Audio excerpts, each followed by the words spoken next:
জলি এল L B.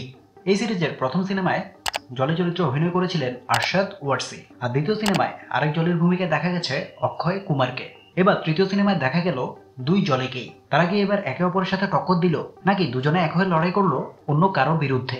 এছাড়া এখানে ভারতে কৃষকদের বিরুদ্ধে হওয়া অন্যায়ের উপরও ফোকাস করা হয়েছে। কিন্তু এসব ব্যাপার একটা আরেকটার সাথে কিভাবে কানেক্টেড সেসব জানতে চলুন শুরু করি জলি এলএলবি 3 মুভির এক্সপ্লেনেশন। মুভি শুরুতে আমাদেরকে দেখানো হয় 2011 সালের একটা ঘটনা, যা ঘটে রাজস্থানের পার্সোল নামক একটি ছোট্ট গ্রামে। সেখানে আমরা দেখি রাজারাম সোলাঙ্কিকে, যিনি একজন সাধারণ কৃষক। সেদিন তিনি তার পুত্রবধূকে নিয়ে গেছেন কোর্টে। তার বিরুদ্ধে মামলা চলছে, কারণ তিনি জমিদারকে জমি সুদের টাকা ফেরত দিতে পারেননি। এখন জমিদারের দাবি সে নাকি ওই জমি কিনে নিয়েছে। কিন্তু রাজারাম কোর্টে দাঁড়িয়ে দাবি করেন যে পুরো ব্যাপারটাই আসলে একটা ধাপ্পা এবং ডুপ্লিকেট কাগজপত্রের খেলা। তবে রাজস্থান ডিস্ট্রিক্ট কোর্টের বিচারক বলে দেয় এখানে জমিদারের কোনো দোষ নেই, আইন অনুযায়ী জমি সে দখল করে নিতে পারে। কিন্তু রাজারাম ভেঙে পড়েন আর কাঁদতে কাঁদতে বলেন কাগজগুলো সব ভুয়া, পুরোপুরি জাল কাগজ বানানো হয়েছে। তার পুত্রবধূও একই কথা বলার চেষ্টা করেন, কিন্তু তখন তাকে আদালতে অপমানিত হতে হয়। বিচারক তাকে চুপ করিয়ে দেন এবং বলেন তোমার কথা বলার কোনো অধিকার নেই,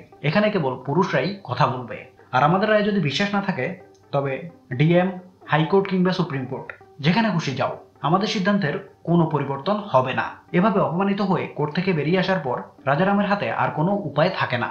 আমরা দেখি রাতে তিনি নিজের কুঠিরে বসে ছেলে ছবির দিকে তাকিয়ে আছেন। যে ছেলে আজ আর বেঁচে নেই, সে দেশের জন্য শহীদ হয়েছে। রাজারামের ছেলের বিধবা স্ত্রী এখন তাদের সাথেই থাকে, অথচ আদালতে শহীদের পরিবার কিংবা তার বিধবা স্ত্রী কারো জন্যই বিন্দুমাত্র সম্মান নেই। এরপর শখের কবি রাজারাম পুরনো এক ডায়েরি খুলে লিখতে এবং স্মৃতি রোমন্থন করতে শুরু করেন। কিভাবে জমিটার মালিকানা প্রজন্মান্তরে তার পরিবারের হাতেই থেকেছে সেটা বলেন।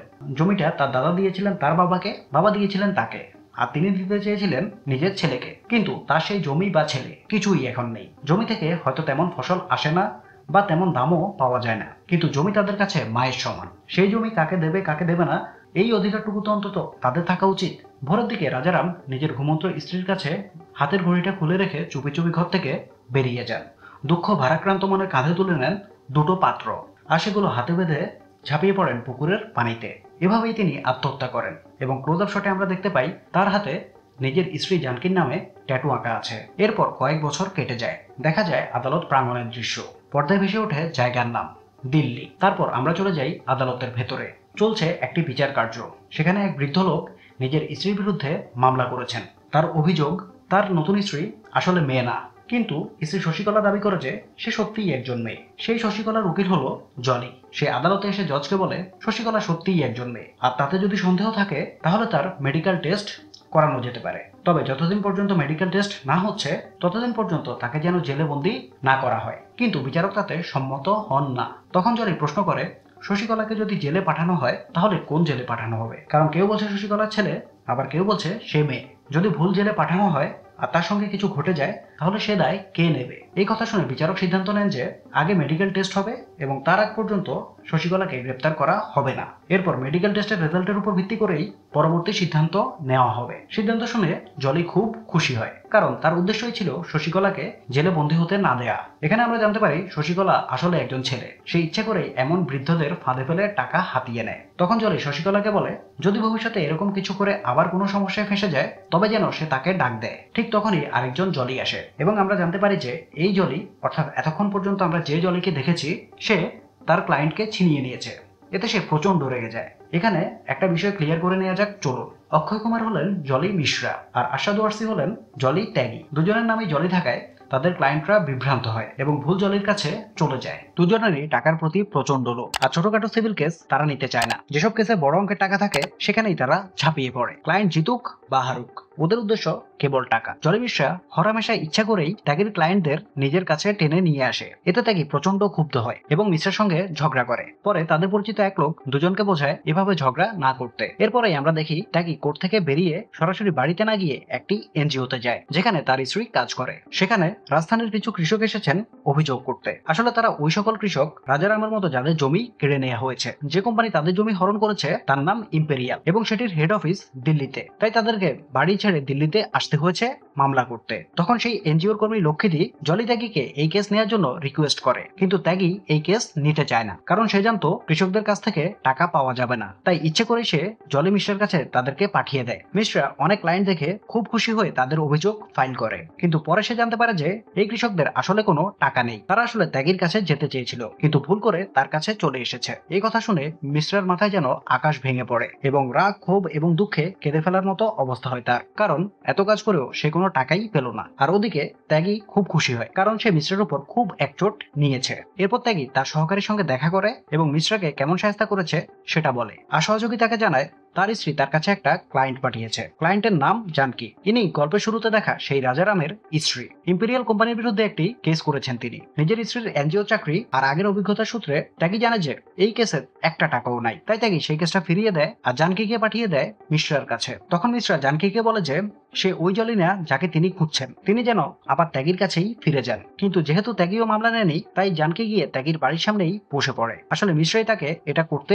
বুদ্ধি দিয়েছিল। ত্যাগীর স্ত্রী যখন দেখে যে জানকী তাদের বাসার সামনে বসে আছেন, তখন সে রাগ করে আর ত্যাগীকে প্রশ্ন করে কেন সে জানকী খালাকে সাহায্য করেনি। তখন ত্যাগীর উত্তর ছিল সে জানতো যে জানকীর মামলা খুব জটিল ও গুরুতর আর টাকা পাওয়ার আশাও নাই, তাই সে ঝামেলায় যেতে চায়নি। এখন তাদের টাকার অনেক প্রয়োজন, কারণ তাদের একটা ছোট মেয়ে আছে এবং তার ভবিষ্যতের জন্য ভাবতে হবে। কিন্তু তার স্ত্রী তাকে বোঝায় যে সত্যের পাশে সবসময় দাঁড়ানো উচিত। সে বলে এটা তোমার দায়িত্ব আর রেপুটেশনের ব্যাপার। তুমি যদি জানকী খালার কাহিনী একবার শোনো, তাহলে তাকে আর ফিরিয়ে দিতে পারবে না। তারপর জানকী নিজের কাহিনী বলতে শুরু করে, কিভাবে তার স্বামী এই দুনিয়া ছেড়ে চলে গেছে, কিভাবে সে একাই লড়াই করার চেষ্টা করেছিল এই দখলদারদের বিরুদ্ধে, আর কিভাবে সেই লড়াইতে সে ব্যর্থ হয়েছে। মামলার নাম রাজারাম সোলাঙ্কি বনাম ইম্পেরিয়াল গ্রুপ। এই গ্রুপ বেআইনিভাবে অসংখ্য কৃষকের জমি দখল করেছে, কাউকে টাকা দিয়ে প্রলুব্ধ করেছে, কাউকে হুমকি দিয়েছে, আবার কারো প্রাণ পর্যন্ত কেড়ে নিয়েছে। জানকীর মুখে এই করুণ কাহিনী শোনার পর জলি ত্যাগী অবশেষে কেসটা নিতে রাজি হয়। তারপর দেখা যায় শুনানির তারিখ পড়ে। বিচারক আর কেউ নন, আমাদের প্রিয় গোলগাল টেডি বিয়ার ত্রিপাঠী। দেখতে তিনি ভীষণ কিউট, আর বিচারের পাল্লায় 100টাও নড়চড় হয় না তার। এখন আবার ফিটনেসে মনোযোগ দিয়েছেন, জিম করছেন, ডেটিং অ্যাপে ডেটও হচ্ছেন। জানকী সোলাঙ্কি বনাম ইম্পেরিয়াল গ্রুপের কেস। ইম্পেরিয়াল গ্রুপ চাইছে বিকানের টু বস্টন নামে একটা বিশাল প্রজেক্ট বানাতে। সেই প্রজেক্টের এরিয়ার মধ্যে পড়ে গেছে জানকীদের গ্রাম। অনেক কৃষকের জমি বেআইনিভাবে দখল করে নিয়েছে এই কোম্পানি। কারো জমি নিয়েছে সরাসরি, কাউকে টাকার লোভ দেখিয়ে কাজ সেরেছে, আবার কারো জমি দখল করেছে প্রভাব খাটিয়ে। ভূমি রাজস্ব কর্মকর্তা থেকে ডিএম সবাই মিলে কাজ করছে তাদের সাথে। বিচারক বলে ঠিক আছে, শুনানি শুরু করা যাক। তখন থেকে আদালতে দাঁড়িয়ে বলে কিভাবে এরা বেআইনিভাবে কৃষকের জমি হাতিয়ে নিয়েছে। কিন্তু বিপরীত পক্ষ থেকে ইম্পেরিয়াল গ্রুপের উকিল হিসেবে কে প্রবেশ করে জানেন? সে আর কেউ নয়, জগদীশ মিশ্রা ওরফে জলি মিশ্রা। সে মোটা অঙ্কের টাকা নিয়ে ইম্পেরিয়াল গ্রুপের পক্ষে ওকালতি করতে এসেছে।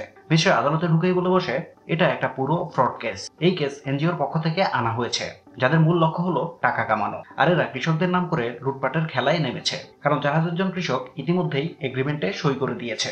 মিশ্রা আরো দাবি করে যে আসলে জানকী ইচ্ছা করেই এসব করছেন। তিনি শুধু ইম্পেরিয়াল কোম্পানির চেয়ারম্যান হরি ভাইয়ের বদনাম করতে চান, যাতে তার কাছ থেকে আরো টাকা আদায় করা যায়। মিশ্রা বলেন জানকী 1 নম্বরের মিথ্যাবাদী। তখন ত্যাগী বলে স্যার, এরা সবাই বিক্রি হয়ে গেছে। আপনি যাদেরকে দেখতে পাচ্ছেন, ডিএম থেকে শুরু করে পুলিশ, সবাই এই প্রজেক্টে যুক্ত। তখন বিচারক বলে ভাই অ্যাডভোকেট সাহেব, মুখ সামলে কথা বলুন। কিভাবে কেউ বিক্রি হয়ে যাবে? কাগজে কোথায় লেখা আছে যে এই 4000 জন বেআইনিভাবে সই করেছে? সই তো সই, আর 4000 জন লোকের কোনো সমস্যা নেই, শুধু এই একজন ছাড়া। উনি মামলা খারিজ করতে চান, কিন্তু ত্যাগী রেগে যায় আর মিশ্রার সঙ্গে ঝগড়া করতে শুরু করে। বিচারক তখন বাধ্য হয়ে মামলার জন্য পরবর্তী শুনানির দিন ধার্য করেন। এরপর মিশ্রাকে হরিভাইয়ের পার্টিতে আমন্ত্রণ জানানো হয়। সেখানে হরিভাইয়ের বাড়িঘর থেকে সে তো একেবারে গলে যায়। তখন হরিভাই মিশ্রার সঙ্গে দেখা করে তাকে বলেন যে তিনি চান এখন থেকে মিশ্রা শুধু তার জন্যই কাজ করুক এবং তার বিনিময়ে সে প্রতিদিন 50,000 করে টাকা পাবে। এই কথা শুনে মিশ্রার খুশির তো আর কোনো সীমাই থাকে না, কারণ ডেইলি এত টাকা কামানোর কথা তো সে স্বপ্নেও ভাবতে পারে না। এরপর মিশ্রা যখন এই ব্যাপারটি জানাতে নিজের বাড়িতে ফেরে, তখন দেখে জানকী সেখানে এসেছে। জানকী তাকে বলে তিনি মিথ্যাবাদী নন। এখানে মিশ্রা প্রথমবার জানকীর আসল কাহিনী জানতে পারে। আসলে জানকীর স্বামী রাজারাম আত্মহত্যা করেছিলেন, কিন্তু তারপরেও জানকী হাল ছাড়েননি। তিনি চেয়েছিলেন স্বামীর জমি আবার ফিরে পেতে, কিন্তু সবকিছু তার নাগালের বাইরে চলে গিয়েছিল। যখন হরিভাই জানতে পারে যে গ্রামের কিছু লোক তাদের বিরোধিতা করছে, তখন তিনি রাজারামের বাড়িতে যান এবং সবকিছু নিজের নিয়ন্ত্রণে আনতে চান। সেখানে গিয়ে সে জানকীকে তাদের জমির বদলে 10 লাখ টাকার চেকও দেয়, কিন্তু জানকী সেই চেক ছিঁড়ে ফেলেন এবং বলেন যখন তিনি জমি বিক্রি করতে চান না, তখন তারা কেন কিনতে এসেছে। এই কথা এবং চেক ছিঁড়ে ফেলার ব্যাপারটা হরিভাইয়ের অহংকারে আঘাত করে। সে সেখান থেকে বেরিয়ে আসে, কিন্তু জানকীর উপর প্রচন্ড রেগে যায়। তারপর সে মিডিয়ায় মিথ্যা খবর ছড়িয়ে দেয় রাজারামের নিজের পুত্রবধূর সঙ্গে নাকি তার অবৈধ সম্পর্ক ছিল এবং তারা ধরা পড়ায় রাজারাম আত্মহত্যা করেছিলেন। তাই রাজারামের মৃত্যু এবং তাদের প্রজেক্টের মধ্যে কোনো সম্পর্ক নেই। হরিভাইয়ের কারণে খবরের কাগজে ছাপা হয়েছে রাজারামের নিজের পুত্রবধূর সাথে অনৈতিক সম্পর্ক ছিল। আর এই কথা যখন রাজারামের পুত্রবধূ জানতে পারে তখন সেও আত্মহত্যা করে। জানকীর আসল কাহিনী জানার পর মিশ্রা বুঝতে পারে ইম্পেরিয়াল কোম্পানি তাদের সঙ্গে কত বড় অন্যায় করেছে এবং এই অবস্থায় তার পক্ষে আর তাদের কেস লড়া পসিবল না। তাই সে পরদিন ইম্পেরিয়ালের অফিসে গিয়ে হরিভাইকে সরাসরি বলে তাকে আগে সত্যটা বলা উচিত ছিল। যদি সে এইসব কিছু জানতো তবে কোনোদিনই তাদের আইনজীবী হতো না। তখন হরিভাই মিশ্রাকে অনেক লোভ দেখানোর চেষ্টা করে, কিন্তু মিশ্রা তার কথায় প্রলুব্ধ হয় না। সে সরাসরি না বলে চলে আসে এবং হরিভাইকে সতর্ক করে দেয় যে আদালতেই এরপর দেখা হবে তার সাথে। এরপর মিশ্রা জানকীর কাছে গিয়ে দুঃখ প্রকাশ করে। এদিকে যখন ত্যাগী জানতে পারে যে জানকী মিশ্রার কাছে গিয়েছিলেন তখন সে তাকে বোঝাতে থাকে যে মিশ্রার উপর একদমই ভরসা করা যায় না। কিন্তু জানকী তাদের দুজনকেই বুঝিয়ে বলেন যে ইম্পেরিয়াল কোম্পানি খুবই শক্তিশালী, তাই তিনি চান ত্যাগী আর মিশ্রা একসঙ্গে কাজ করুক। বাইরে থেকে দুজনে হ্যাঁ বলে, কিন্তু ত্যাগী বলে যে আদালতে মামলাটা সেই রিপ্রেজেন্ট করবে। এতে মিশ্রা রাজি ছিল না, কিন্তু ত্যাগী তার কথা শোনে না এবং নিজেই মামলাটা লড়তে শুরু করে। অন্যদিকে হরিভাইও বিক্রম নামের একজন বড়সড় আইনজীবীকে ভাড়া করে আনে। বিক্রম বলে 4000 লোকের কোনো সমস্যা নেই, শুধু একজন ছাড়া। তখন ত্যাগী আরো 40 জনকে হাজির করে বলে শুধু জানকী নয়, এই 40 জনও পিটিশন দিয়েছে। এরা এনজিওতে আসা সেই 40 জন, তাদের জমিও বেআইনিভাবে নেওয়া হয়েছে। তখন বিক্রম ডকুমেন্টস চেক করে বলে যে এদের জমি তো ফেজ 1-এ নেওয়া হয়েছে, যার 1 বছর হয়ে গেছে। 1 বছর পর কেন এখন এসে কেস করছে? কেস তো হয় না। ওদের ভূমি অফিসারের কাছে যাওয়া উচিত ছিল, কারণ আইন মেনে তারা সই করেছে। বিচারক পিটিশন চেক করে দেখে সেখানে অনেক বানান ভুল আছে। এটা থেকে বিচারক ত্যাগীকে বকতে থাকে আর মিশ্রা পাশ থেকে হেসে ওঠে। এতে ত্যাগী মিশ্রার উপর প্রচন্ড রেগে যায়, কারণ এই পিটিশনগুলো তো ফাইল করেছিল মিশ্রা নিজেই। কিন্তু বিচারক কোনো রায় দেয়া থেকে বিরত থাকে। শেষে আরেকটি তারিখ দিয়ে দেয়। পরে অ্যাসিস্ট্যান্ট জিজ্ঞাসা করে, স্যার পুরো ব্যাপারটাই তো ক্লিয়ার ছিল, তবু আপনি আরেকটি দিন কেন দিলেন? আমি সুযোগ দিয়েছি এই 2 জলিকে, কারণ এমনিতে যত খারাপই হোক মনের দিক থেকে তারা খুবই ভালো। আরেকটা তারিখ দিয়েছি যেন তারা এভিডেন্স এনে দিতে পারে। এরা আবার একদম শেষ মুহূর্তে এভিডেন্স হাজির করতে বেশ পটু। এদিকে কোর্ট থেকে বাইরে আসার পর ত্যাগী আর মিশ্রের ভেতর ভীষণ ঝগড়া হয়। দুজনেই মারামারি করতে শুরু করে। এই খবর টিভিতেও ছড়িয়ে পড়ে। যখন তাদের স্ত্রীরা জানতে পারে যে তারা এভাবে ঝগড়া করেছে তখন দুজনকেই সতর্ক করে দেয়। তাদের বোকামির কারণে যদি জানকী কেস হেরে যায় তাহলে তারা আর কখনো তাদের সাথে কথা বলবে না। এই কথা শুনে দুজন জলই বুঝে যায় যে এই কেস জিততে হলে তাদেরকে বন্ধু হয়ে একসাথে কাজ করতে হবে।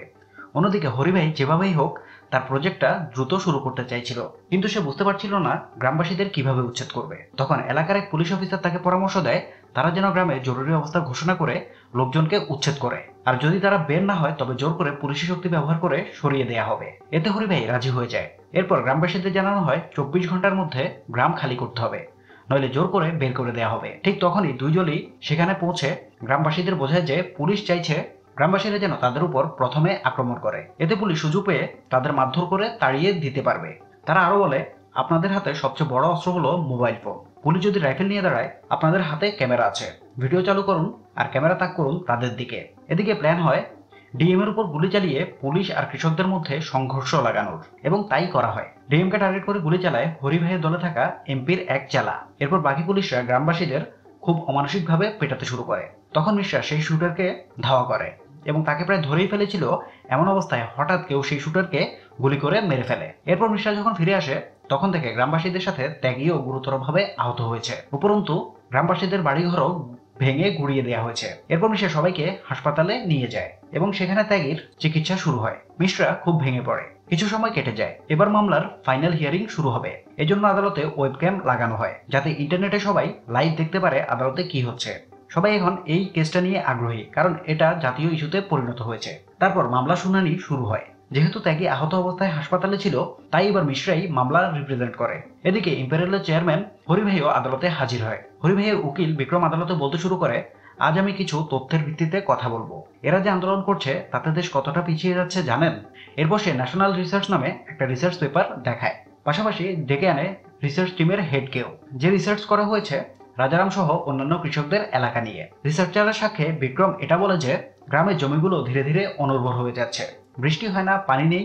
এভাবে চললে কোনো এলাকার উন্নতি হবে না। যদি এখানে ইন্ডাস্ট্রি আসে, কলকারখানা হয়, তাহলে এসব লোকেরা নিজেরা কাজ পাবে, রোজগার হবে, এলাকারও উন্নতি হবে। তাই আমার মনে হয় এই প্রজেক্ট হওয়া দরকার। তারপর সাক্ষীকে ক্রস করার জন্য আসে মিশ্রা। সে বলে, এর আগে আপনি যতগুলো রিসার্চ করেছেন তার সবগুলোই সেসব জায়গায় যেসব জায়গায় ইম্পেরিয়াল গ্রুপ জমি দখল করেছে, গ্রাম উচ্ছেদ করেছে। Orissa, Paschimbanga, Arunachal, the list goes on. সব জায়গাতেই একই কাহিনী। কখনো বলেন পরিবেশ খারাপ, কখনো বলেন দূষণ বেশি, আবার কখনো বলেন জমির উর্বরতা নেই। আসলে এসবই আপনাদের মিলেমিশে খাওয়ার সিন্ডিকেট। পুরো সিস্টেমটাই করাপ্টেড। তখন বিক্রম বলে, স্যার আবার অনৈতিক অভিযোগ, এটা ন্যাশনাল রিসার্চ। উনি যা বলছেন তার কোনো প্রমাণ আছে? আমরা নাকি সবাই মিলে সিন্ডিকেট বানাচ্ছি। এই ভাবনাই আসলে দেশকে পিছিয়ে দিচ্ছে। বড় কাজ, বড় ইনফ্রাস্ট্রাকচার হলে কারো না কারো তো স্যাক্রিফাইস করাই লাগে স্যার। আমরা আজ অনলাইনে বসে অর্ডার করতে পারছি, গেম খেলতে পারছি, সার্ভিস পাচ্ছি, কিন্তু এর জন্য কাউকে না কাউকে তো স্যাক্রিফাইস করতে হয়েছে। একজন শিল্পপতি সব সময় সাধারণ মানুষের উন্নতির জন্য ইনফ্রাস্ট্রাকচার তৈরি করে, এরা কোনোদিনই তা বুঝতে পারবে না। এগুলো বলতে বলতে সে আরো বলে যে কিছু কৃষক একেবারেই নাছোড়বান্দা। তারা ভাবে কৃষিকাজ ছাড়া তাদের আর কোনো বিকল্পই নেই। অথচ কৃষকরা চাইলে কৃষিকাজের বাইরেও অনেক কিছু করতে পারে। অনেক কৃষক তাদের জমি হরিভাইকে বিক্রি করে দিয়েছে, কিন্তু কয়েকজন কৃষক জিদ দেখাচ্ছে আর হরিভাইয়ের সঙ্গে প্রতারণার চেষ্টা করছে। হরিভাইয়ের বদনাম করার জন্যই এসব নাটক করা হচ্ছে। অথচ হরিভাই আসলে সবার মঙ্গল চান। নিজের টাকায় তিনি সবকিছু করেছেন। কিন্তু মিশ্রা উঠে দাঁড়িয়ে বলে যে হরিভাই নিজের 1 টাকাও খরচ করেননি, বরং তিনি সরকারি ব্যাংক থেকে প্রচুর লোন নিয়েছেন এবং সেই ব্যাংকগুলোর টাকা সাধারণ মানুষেরই টাকা। তাছাড়া হরিভাই কৃষকদের যে দাম দিয়েছেন তা এতই কম ছিল যে তাতে কোনোভাবে সংসার চালানো সম্ভব নয়। ইচ্ছা করে তিনি কৃষকদেরকে ফাঁদে ফেলেছেন, ভয় দেখিয়েছেন, তাদের জমি ছিনিয়ে নিয়েছেন। মিশ্রা যখন এসব বলছে তখনই তার কাছে খবর আসে তাদের একজন সাক্ষী আসছে। তাই সে বিচারকের কাছে অনুরোধ করে 10 মিনিট অপেক্ষা করতে। কিন্তু বিপক্ষ উকিল আপত্তি জানায় যে এইভাবে আদালত মাঝপথে বন্ধ করা যায় না। তখন মিশ্রা অজুহাত দেখায় যে তার পেটে সমস্যা হয়েছে, এখনই টয়লেটে যেতে হবে। বিচারক তাকে অনুমতি দেন এবং 10 মিনিটের জন্য বিরতি ঘোষণা করেন। এই সিদ্ধান্তে হরিভাই প্রচন্ড ক্ষেপে যায়। হাজার কোটি টাকার মালিক সে, আর তাকে কিনা জলের বাথরুমের জন্য ওয়েট করতে হবে এবং বিচারককে সে বোকা বেকুব ইত্যাদি বলে গালাগাল দিতে থাকে। এতে বিচারক রেগে যান এবং পুলিশকে আদেশ দেন হরিকে চুপচাপ বসিয়ে রাখতে, তার মুখ থেকে যেন আর একটা শব্দ বের না হয়। 10 মিনিট পর দেখা যায় ত্যাগী সাক্ষীকে নিয়ে এসেছে। আসলে সে যে হাসপাতালে ভর্তি ছিল সেখানেই সাক্ষীও অ্যাডমিটেড ছিল। আর এই সাক্ষী আর কেউ নয়, সেই ডিস্ট্রিক্ট ম্যাজিস্ট্রেট যাকে শুটার গুলি করেছিল। সে বিচারককে জানায় কিভাবে হরিভাই জোর করে কৃষকদের জমি কেড়ে নিয়েছিল, পুরো টাকা না দিয়েই। আর তার মাধ্যমেই হরিভাই এসব দুর্নীতি করেছিল। এমনকি সেদিন গ্রামের লোকেরা মোটেও গুলি করেনি, পুরো প্ল্যানটাই ছিল হরিভাই আর তার লোকজনের। এসব শুনে বিচারকের সামনে পুরো সত্য বেরিয়ে আসে। এরপর মিশ্রা বলেছে মামলাটা এরপর থেকে এগিয়ে নেবে ত্যাগী। এটা শুনে ত্যাগী বেশ অবাক হয়, কারণ সে আশা করেনি মিশ্রা তাকে সুযোগ দেবে। ত্যাগী নিজের বক্তব্য বলতে শুরু করে। সে বলে, আমি তো এখানে আসার আগে বিক্রমের ভিডিও দেখছিলাম, যেখানে বিক্রম বলছিল বড় কিছু হলে স্যাক্রিফাইস লাগবেই। আমিও পুরোপুরি একমত। দেশের জন্য বড় কাজ হলে কারো না কারো তো স্যাক্রিফাইস করতেই হবে। ত্যাগী তার আর্গুমেন্ট কন্টিনিউ করতে থাকে। সে জানায় এই কেসটা নিয়ে স্টাডি করতে গিয়ে সে দেখেছে যে দিল্লিতে নতুন একটা স্কিম আসছে যেখানে অবকাঠামোগত উন্নয়ন হবে, তবে তার জন্য 2-3টি বাড়ির প্রয়োজন। কিন্তু এই বাড়ির মালিকরা নিজেদের বাড়ি দিতে রাজি নয়। ত্যাগী সেই বাড়িগুলোর ছবি দেখাতে শুরু করে। আর দেখা যায় প্রথম বাড়িটি হলো হরিভাইয়ের। ত্যাগী প্রশ্ন করে, যখন হরিভাই উন্নয়নের নামে কৃষকদের জমি কেড়ে নিতে পারেন তখন নিজের বাড়ি কেন ছাড়ছেন না? দেশের উন্নয়নের চিন্তা কি তার তখন থাকে না? এরপর সে আরো একটা ছবি দেখায়। এই বাড়িটা হরিভাইয়ের উকিল বিক্রমের বাড়ি। সে নিজেও তার বাড়ি ছাড়তে নারাজ। শেষে ত্যাগী আরেকটা ছবি দেখায়, এটা বিচারকের বাড়ি। এটা দেখে বিচারক বেশ চমকে যান। তিনি স্পষ্ট বলেন তার বাড়ি তিনি দেবেন না।